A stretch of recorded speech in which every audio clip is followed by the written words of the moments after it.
Hello everyone, welcome to Endless Knowledge. இந்த வீடியோவில் நம்ம எதை பற்றி பார்க்க போகிறோம்னா PowerPoint ப்ரெசன்டேஷனில் நமக்கு தேவையான ஒரு ப்ராக்ரஸ் பார் எப்படி கிரியேட் பண்ணலாம்ங்கிறத பற்றி தான் பார்க்க போகிறோம். ஸோ உங்களுக்கு இந்த வீடியோவில் உள்ள கண்டென்ட் எல்லாமே புரியுதுன்னா மறக்காமல் லைக் பண்ணுங்கள். அண்ட் அதை விட ரொம்ப முக்கியம், இதை பற்றி தெரியாதவங்களுக்கு கண்டிப்பாக ஷேர் பண்ணிவிடுங்க. அண்ட் நீங்கள் இன்னுமே சேனலை சப்ஸ்கிரைப் பண்ணாமலே பார்த்துட்ருக்கீங்கன்னா மறக்காமல் சப்ஸ்கிரைப் பண்ணுங்கள். அண்ட் சப்ஸ்கிரைப் பண்ண கையோட பக்கத்தில் இருக்கக்கூடிய பெல் ஐக்கனை கிளிக் பண்ணி ஆல் நோட்டிஃபிகேஷன்ஸை மறக்காமல் எனேபிள் பண்ணிக்கோங்க.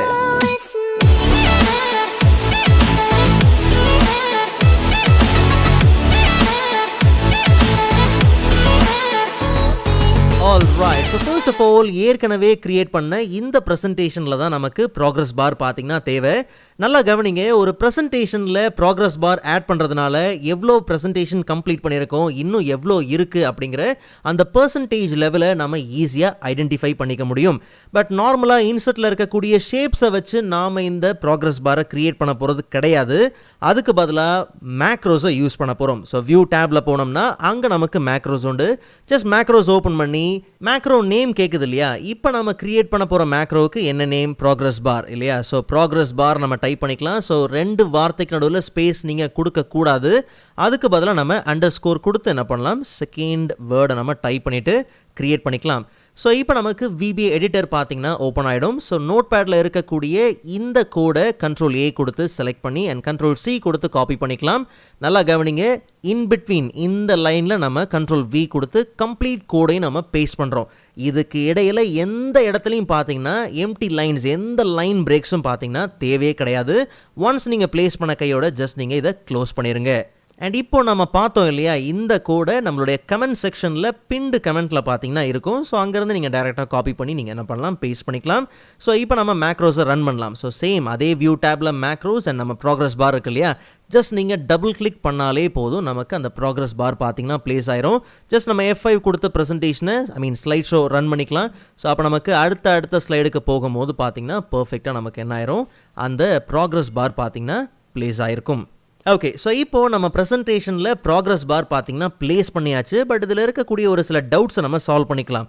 ஒருவேளை இந்த ப்ரெசன்டேஷனில் ஏற்கனவே இருக்கக்கூடிய ஸ்லைட்ஸை நீங்கள் ரிமூவ் பண்ணாலும் சரி, இல்லை ஒரு சில புது ஸ்லைட்ஸை நீங்கள் ஆட் பண்ணாலும் சரி, அதுக்கு ஏற்ற மாதிரி இந்த ப்ராக்ரஸ் பார் பார்த்தீங்கன்னா ரீமாடிஃபை ஆகாது. மறுபடியும் நீங்கள் உங்களுடைய மேக்ரோஸ் ஓப்பன் பண்ணி அந்த ப்ராக்ரஸ் பாருங்கிற மேக்ரோவை நீங்கள் டபுள் கிளிக் பண்ணி ரன் பண்ணி ஆகணும். ஓகே, இது நீங்கள் புது ஸ்லைட் ஆட் பண்ணாலும் சரி. ஓகே, புதுசாக நீங்கள் ஸ்லைட்ஸ் ஆட் பண்ணுறீங்க, ஏற்கனவே இப்போ 7 ஸ்லைட் இருந்துச்சு, என்ட்ரு கொடுத்தோம் 2-3 ஸ்லைட் நம்ம என்ன பண்ணுறோம், ஆட் பண்ணுறோம், அதில் பார்த்தீங்கன்னா வரப்போகிறதில்ல. ஸோ அப்போ நம்ம மறுபடியும் போயிட்டு அந்த மேக்ரோவை ரன் பண்ணும் போது பார்த்தீங்கன்னா கரெக்டாக நமக்கு ப்ளேஸ் ஆயிரும். அண்ட் அதே மாதிரி சிலருக்கு இந்த ப்ராக்ரஸ் பாரோட பொசிஷன் ஸ்லைடில் கீழே இல்லாமல் மேலே டாப்பில் இருந்துச்சுன்னா ரொம்பவே நல்லாயிருக்கும். ஸோ அப்போது மேக்ரோஸ் ஓப்பன் பண்ணி நம்ம கிரியேட் பண்ண மேக்ரோவை எடிட் பண்ணிக்கலாம். ஸோ VBA எடிட்டர் ஓப்பன் ஆக போகுது. இதில் பேஜ் செட்டப் டாட் ஸ்லைட் ஹைட்ன்னு இருக்கு இல்லையா, அந்த 12 எடுத்துகிட்டு நீங்கள் என்ன பண்ணுங்கள், 540 அப்படின்னு கொடுத்துட்டு ஜஸ்ட் நீங்கள் க்ளோஸ் பண்ணிடுங்க. அண்ட் இப்போ மறுபடியும் மேக்ரோஸை நம்ம ரன் பண்ணும்போது பார்த்தோம்னா அந்த ப்ராக்ரஸ் பார் கம்ப்ளீட்டாக டாப்பில் இருக்கும். ஸோ F5 கொடுத்து ஸ்லைடை ரன் பண்ணும்போது டாப்பில் பார்த்தீங்கன்னா இருக்கிறது உண்டு. பிகாஸ் மோஸ்ட்டாக நீங்கள் ஒரு வேளை கீழே ஸ்லைடுக்கு கீழே ஏதாவது ஃபூட்டர்ஸ்லாம் ரொம்ப லோவாக ப்ளேஸ் பண்ணியிருந்தீங்கன்னா இது மறைக்கிற மாதிரி இருக்கும். அந்த 540 நீங்கள் எவ்வளோக்கு எவ்வளோ கம்மி பண்ணுறீங்களோ அவ்வளோக்கு எவ்வளோ இந்த பார் பார்த்தீங்கன்னா கீழே இறங்கிட்டே வரும். ஓகே, ஸோ அதுக்கேற்ற மாதிரி நீங்கள் என்ன பண்ணுங்கள், அந்த வேல்யூவை மெயின்டைன் பண்ணிக்கோங்க. பட் இதுவே ப்ராக்ரஸ் பார் கீழே இருக்கலாம், ஆனால் எனக்கு இன்னும் கொஞ்சம் தின்னாக இருந்தால் நல்லாயிருக்கும். அப்போ நீங்கள் என்ன பண்ணலாம்னா சேம் எடிட் பண்ணுங்கள், உங்களோட மேக்ரோஸை எடிட் பண்ணுங்கள். இந்த வாட்டி நம்ம என்ன பண்ணலாம்னா 12 அப்படிங்கிறத கொடுத்துடலாம். பட் நல்லா கவனிங்க, இந்த ஸ்லைடு விட்த்துன்னு இருக்கு இல்லையா, அதை நான் அப்படியே பாதிக்கு பாதி கம்மி பண்ணுறேன். 6 அப்படின்னு கொடுத்தாச்சு.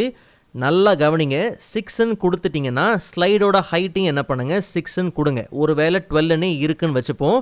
அப்போ முன்னாடி 12 and 12 இருக்கும் போது பார்த்தீங்கன்னா நமக்கு ப்ராக்ரஸ் பார் எங்கே இருந்துச்சு, கரெக்டாக பார்த்தீங்கன்னா கீழே பாட்டமில் அழகாக பார்த்தீங்கன்னா ப்ளேஸ் ஆகிருந்துச்சு. ஓகே, அந்த எட்ஜில் இருந்துச்சு. பட் அதை பாதிக்கு பாதி கம்மி பண்ணவே பார்த்தீங்கன்னா இப்போ அந்த இடத்துல கேப் இருக்குது. ஸோ அதனால நான் என்ன சொல்கிறேன்னா, ஜஸ்ட் நீங்கள் என்ன பண்ணுங்கள், அந்த ஹைட் இருக்கு இல்லையா, அதையும் என்ன பண்ணுங்கள், 6க்கு என்ன பண்ணுங்கள், ப்ளேஸ் பண்ணுங்கள். இது நீங்கள் பாட்டமில் ப்ளேஸ் பண்ணுறதா இருந்தால் நீங்கள் என்ன பண்ணலாம், இந்த மாதிரி செய்யலாம். மற்றபடி பார்த்தீங்கன்னா டாப்லங்கிற பட்சத்தில் நீங்கள் 540 அப்படிங்கிறத நீங்கள் என்ன பண்ணலாம், மெயின்டைன் பண்ணிக்கலாம். இல்லை நீங்கள் டிஃப்ரெண்ட் ஸ்லைட் சைஸ் யூஸ் பண்ணுறீங்கன்னா அதுக்கேற்ற மாதிரி வேல்யூஸை நீங்கள் என்ன பண்ணுங்கள், சேஞ்ச் பண்ணுங்கள், கரெக்டாக அது எட்ஜில் ப்ளேஸ் ஆகிற வரைக்கும். அண்ட் ஃபைனலாக பார்த்தோம்னா இந்த ப்ராக்ரஸ் பாரோட கலர் நல்லா கவனிங்க.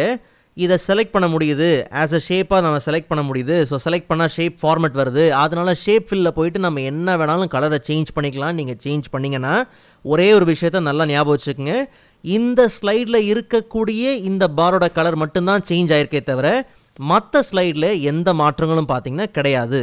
ஸோ அப்போது கலரை சேஞ்ச் பண்ணுறதா இருந்தாலும் நீங்கள் என்ன பண்ணுங்கள், ஆஸ் யூஷுவல் உங்கள் மேக்ரோ செலக்ட் பண்ணி டபுள் கிளிக் பண்ணி ஜஸ்ட் மேக்ரோவை செலக்ட் பண்ணி எடிட் கிளிக் பண்ணி தாராளமாக நீங்கள் எடிட்டருக்குள்ளே வந்தீங்கன்னா அங்கே நமக்கு ஃபில் 4 கலர் RGBன்னு இருக்கு இல்லையா. ஸோ அதில் 3 வேல்யூ, ஒருவேளை இந்த வேல்யூ எல்லாமே நீங்கள் 0ன்னு ப்ளேஸ் பண்ணிட்டீங்கன்னா அப்போ நமக்கு கிடைக்கிற கலர் தான் பார்த்தீங்கன்னா பிளாக். ஓகே, ரன் பண்ணும்போது பாருங்கள் கம்ப்ளீட்டாக அது பிளாக்ல இருக்கும். இல்லை எனக்கு வேறு கலர் தான் வேணும் அப்படிங்கிற பட்சத்தில் ரொம்ப சிம்பிள், ஜஸ்ட் நீங்கள் என்ன பண்ணுங்கள், ஹோம் டேப்பில் போனோம்னா நம்மளுடைய அந்த ஃபாண்ட் கலர் இருக்கு இல்லையா, அந்த ஃபாண்ட் கலரில் மோர் கலர்ஸ்குள்ளே போயிருங்க. அதில் கஸ்டம். ஸோ இங்கே நீங்கள் எந்த கலரை ஃபோக்கஸ் பண்ணுறீங்களோ அந்த கலருக்கான ரெட், க்ரீன், ப்ளூ அந்த RGBயோட வேல்யூ பார்த்தீங்கன்னா ஜெனரேட் ஆகும். ஓகே, ஸோ அந்த கலரை நீங்கள் என்ன பண்ணலாம்னா இங்கேருந்து அந்த வேல்யூஸை நீங்கள் என்ன பண்ணலாம், எடிட்டரில் நீங்கள் ப்ளேஸ் பண்ணிக்கலாம். ஸோ நமக்கு வந்து ஒரு ப்ளூ கலர் தேவைன்னு வச்சுப்போம், இல்லை வந்து ரெட் இருந்தாலும் ஓகே. ஓகே, ஸோ இப்போதைக்கு சும்மா சாம்பிள். ஓகே, ஸோ ரெட் 230, இல்லை வேறு கலர் ஏதாவது RGBயிலே எடுப்போம். ஓகே, 3 வேல்யூ இருக்கிற மாதிரி பார்த்தோம்னா 13, 198, 217 இல்லையா. ஸோ இப்போது view tab, macros and progress பாரை எடிட் பண்ணலாம். ஸோ நமக்கு 13 இல்லையா. ஸோ ரெட் வந்து 13 அண்ட் க்ரீன் வந்து 198. நல்லா கவனிங்க, இங்கே ஸ்பேஸ் இருக்குன்னு இந்த ஸ்பேஸை எரேஸ் பண்ண வேண்டாம். ஓகே, ஸோ அண்ட் அதே மாதிரி கடைசியாக வந்து ப்ளூ வந்து எவ்வளோ 217 பார்த்தோன்னு நினைக்கிறேன் இல்லையா. ஸோ ஜஸ்ட் நீங்கள் என்ன பண்ணுங்கள், இதை க்ளோஸ் பண்ணுங்கள். பட் இந்த வாட்டி நம்ம சேம் மேக்ரோவை ரன் பண்ணும் போது பார்த்தீங்கன்னா நமக்கு கலர் பர்ஃபெக்டாக என்ன ஆயிருக்கும், சேஞ்ச் ஆகிருக்கும். ஸோ கலர் ஆர் பொசிஷன் எதை சேஞ்ச் பண்ணாலும் மேக்ரோவை என்ன பண்ணுங்கள், எடிட் பண்ணி சேஞ்ச் பண்ணுங்கள். டேரெக்டாக நீங்கள் அதோட பொசிஷன் என்ன பண்ண வேண்டாம், சேஞ்ச் பண்ண வேண்டாம். பிகாஸ் ஒவ்வொரு ஸ்லைடாக போய் நம்ம அந்த ஆக்ஷனை ரிப்பீட் பண்ணிகிட்டு இருக்க முடியாது. பட் இது எல்லாத்தையுமே தாண்டி நாம் இந்த ப்ரெசன்டேஷனில் சேவ் பண்ணுறதுல ஒரு முக்கியமான விஷயம் இருக்குது. ஸோ நார்மலாக ஏற்கனவே சேவ் பண்ண ப்ரெசன்டேஷன் தான் ஜஸ்ட் நம்ம என்ன பண்ணுறோம், சேவ் கொடுத்து நார்மலாக இதை க்ளோஸ் பண்ணிடுறோம். ஓகே, இப்போ மறுபடியும் அந்த ப்ரெசன்டேஷனை ஓப்பன் பண்ணும் போது நல்லா கவனிங்க, நாம் க்ரியேட் பண்ண அந்த மேக்ரோ பார்த்திங்கன்னா இருக்காது. காரணம் என்னென்னா அந்த ப்ராக்ரஸ் பார்லாம் இருக்கும். ஓகே, ப்ராக்ரஸ் பார்லாம் இருக்கும் பிகாஸ் அது ஒரு ஷேப் தான். பட் அந்த மேக்ரோஸ் பார்த்திங்கன்னா இருக்காது. காரணம் என்னென்னா இதை நம்ம மேக்ரோ ஃப்ரீ ப்ரெசன்டேஷனாக தான் என்ன பண்ணியிருக்கோம், சேவ் பண்ணியிருக்கிறோம். ஸோ சேவ் பண்ணும்போது மேக்ரோ எனேபிள்டு ப்ரெசன்டேஷனாக நீங்கள் என்ன பண்ணணும், சேவ் பண்ணணும். ஸோ இப்போ இந்த மேக்ரோவை நான் PBன்னு சொல்லி குயிக்காக சேவ் பண்ணியிருக்கேன். எல்லாம் ஓகே, நல்லா கவனிங்க. மறுபடியும் இப்போ நம்ம Ctrl+S கொடுக்கும் போது பார்த்திங்கன்னா இந்த நோட்டிஃபிகேஷனை தெளிவாக கவனிங்க. The following cannot be saved in macro free presentation. Okay, to save a file with these features click no to return. Okay, so அப்போ நீங்கள் நோன் கொடுத்தீங்கன்னா மறுபடியும் சேவ் அஸ் டயலாக் பாக்ஸ் பார்த்தீங்கன்னா ஓப்பன் ஆகும். அதில் மேக்ரோ எனேபிள்டு ஃபைல் டைப்பாக தான் நீங்கள் என்ன பண்ணணும், சேவ் பண்ணணும். ஸோ நோ கொடுங்க, உடனே மறுபடியும் பார்த்தீங்கன்னா நல்லா கவனிங்க, இது சேவ் பண்ண ப்ரெசன்டேஷன் தான். ஓகே, ஸோ மறுபடியும் பார்த்தீங்கன்னா அது save as dialog box open ஆகும். சேவ் அஸ் டைப் பண்ணி நீங்கள் ஓப்பன் பண்ணிங்கன்னா வெறும் PowerPoint ப்ரெசன்டேஷனாக இல்லாமல் PPTXஆ இல்லாமல் அதுக்கு பதிலாக PPTM PowerPoint மேக்ரோ எனேபிள்டு ப்ரெசன்டேஷனாக நீங்கள் என்ன பண்ணுங்கள், சேவ் பண்ணுங்கள். ஓகே, ஸோ அப்படி சேவ் பண்ணிட்டீங்க அப்படிங்கிற பட்சத்தில் நீங்கள் என்ன தான் சேவ் பண்ணி நீங்கள் க்ளோஸ் பண்ணாலும் நெக்ஸ்ட் டைம் அந்த PPTM ப்ரெசன்டேஷனை நீங்கள் ஓப்பன் பண்ணிங்கன்னா கண்டிப்பாக அந்த இடத்துல என்ன இருக்கும், உங்களுக்கு அந்த மேக்ரோ பார்த்தீங்கன்னா இருக்கும். ஜஸ்ட் நீங்கள் எனேபிள் கண்டென்ட் கொடுங்க அண்ட் நார்மலாக நீங்கள் வியூவில் போயிட்டு மேக்ரோவில் போய் பார்த்தீங்கன்னா அங்கே அந்த மேக்ரோ இருக்கும். ஸோ மேக்ரோ ஃப்ரீ ப்ரெசன்டேஷனாக சேவ் பண்ணாமல் மேக்ரோ எனேபிள்டு ப்ரெசன்டேஷனாக நீங்கள் என்ன பண்ணுங்கள், சேவ் பண்ணுங்கள். ஓகே, ஸோ அப்போது நம்மக்கிட்ட இப்போ 2 ஃபைலாக இருக்கா? ஆமாம், ஒன்று PPTM, ஸோ மேக்ரோ எனேபிள்டு பண்ண ஒரு ப்ரெசன்டேஷனாக இருக்குது. இன்னொன்று மேக்ரோ எனேபிள் பண்ணாமல் இருக்குது. PPTXை நீங்கள் ஓப்பன் பண்ணி பார்த்தீங்கன்னா கண்டிப்பாக அந்த இடத்துல என்ன இருக்க போகிறது இல்லை, அந்த மேக்ரோ இருக்க போகிறது கிடையாது. ஓகே, ஸோ அதனால் ஒன்ஸ் நீங்கள் க்ரியேட் பண்ணுறீங்க, மேக்ரோ க்ரியேட் பண்ணுறீங்க, எல்லாம் அப்ளை பண்ணுறீங்க, எல்லாம் ஓகே. பட் கண்டிப்பாக நீங்கள் அதை PPTM என்ன பண்ணுங்கள், சேவ் பண்ண மறந்துடாதீங்க. ஆல் ரைட், ஸோ நான் ஏற்கனவே சொன்ன மாதிரி இந்த கோடை கமெண்ட்டில் பின் பண்ணியிருக்கேன். ஸோ நீங்கள் தாராளமாக யூஸ் பண்ணிக்கலாம். அண்ட் ப்ரீவியஸ் PowerPoint வீடியோஸோட லிங்க் நான் டிஸ்கிரிப்ஷனில் கொடுத்துருக்கிறேன், கண்டிப்பாக நீங்கள் செக் பண்ணி பாருங்கள். ஸோ நெக்ஸ்ட் வீடியோவில் அதை விட இன்ட்ரெஸ்டிங்கான டாப்பிக்கை பார்க்கலாம். அதுவரை காத்திருங்கள்.